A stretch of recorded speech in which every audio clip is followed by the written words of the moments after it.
Hello everyone, if you're getting this error in your Windows, the application was unable to start correctly with the error code 0xc00007B, then you have come to the right place because in this video I'm going to show you how easy it is to fix that annoying error on your computer easily.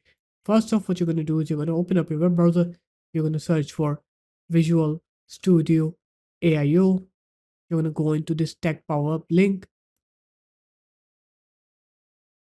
and then you're just going to click download on here. And you're going to download this software up from any server here. Just go ahead and download it up. And once you've downloaded it, what you're going to do is you're going to open up your start menu. You're going to write here add or remove. Then you're going to search here Visual C.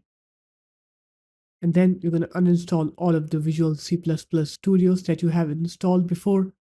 You're going to go ahead and restart your computer. And after you're done with the restart, now you're going to open this file up that we just downloaded. We're going to extract this. So just put it anywhere you want. I'm going to put it here, for example. And then you're going to go to that location. And now you're just going to double click onto install all.bat. And then it will install all of those softwares one by one. And once you've installed all of them, you're just going to go ahead and restart your computer again. And after you're done with the restart, now when you open up your application, you'll see that you won't get that error anymore. So there it is, guys. That's how easy it was. If you guys found this video helpful, make sure to leave a like, comment, and subscribe to the channel. And I'll see you in my next video. Peace.